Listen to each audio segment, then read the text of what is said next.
10টা বন্ধু তারা স্কুলে যায়। স্কুলে যেতে একজন যেতে চায় না কোনো রকম।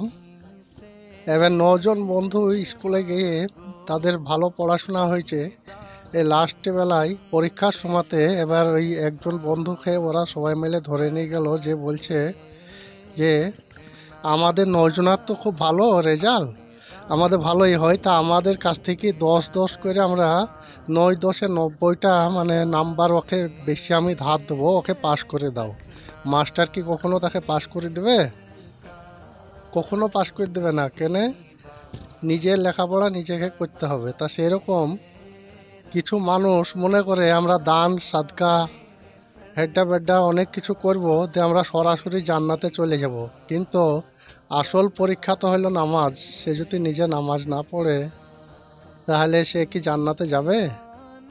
কখনোই সে যেতে পারবে না। তা আমাদেরকে ভালোভাবে, যেমন স্কুলে ক্লাস করতে হবে, পড়াশোনা ভালো করলে পরে আমার রেজাল্ট ভালো হলে আমি পাস করব, সেরকমভাবে আল্লাহ আমাদের পরীক্ষা স্বরূপ আমাদেরকে এই দুনিয়ায় পাঠিয়েছে। যার যেরকম রেজাল্ট হবে সেখানে সার্টিফিকেট সেই রকম পাবে, তাকে সেই হিসাবে তাকে জান্নাতে প্রবেশ করানো হবে। কিন্তু তোমরা যেভাবে করছো, এটা হলো একটা ঘূর্ণি, তোমরা উড়ি বেড়াচ্ছ যেমনে খুশি তেমনে, কিন্তু লাটাই আছে আল্লাহর হাতে।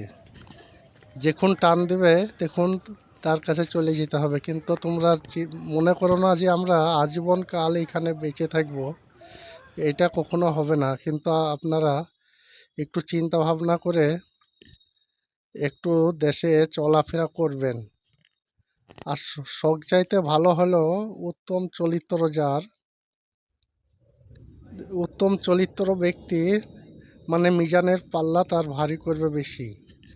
তাই বলে উত্তম চরিত্র হলে হবে না, তাকে নামাজও পড়তে হবে পরীক্ষা স্বরূপ, না হলে সে যেতেই পারবে না। আশা করে বুঝতে পেরেছ এভাবে চলার। আল্লাহ তৌফিক দান করুন। আল্লাহুম্মা আমিন।